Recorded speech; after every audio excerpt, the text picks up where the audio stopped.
నీ నీతి నీ స్టాండర్డ్స్ కు సరిపోతుంది, అక్కడ పెట్టుకో.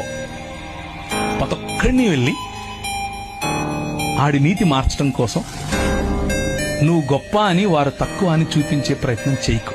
అది మతం. రాజ్యం ఏం చెప్తుందో తెలుసా? కలుపు, పిలువు, స్త్రీల కోసం నిలబడు, పిల్లల కోసం నిలబడు, బలహీనుల కోసం నిలబడు, బడుగు బలహీన వర్గాల కోసం నిలబడు. మతం కోసం కాదు, నీ ప్రజలను కట్టు, అందరినీ పిలువు. వాడి దగ్గర వస్త్రం ఉందా లేదా, వస్త్రం ఇవ్వడం కోసం ప్రయత్నం చేయి వీలైతే. పెద్దన్న వ్యవహారం వద్దు, తండ్రి వ్యవహారం.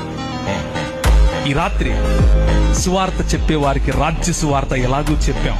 మనలో మనం నేర్చుకోవాల్సినటువంటి రాజ్య సువార్తకు సంబంధించిన విలువలు సాటి మనిషిని, సాటి విశ్వాసి అని మాత్రమే కాదు, సాటి మనిషిని గౌరవించడం, సాటి మనిషిని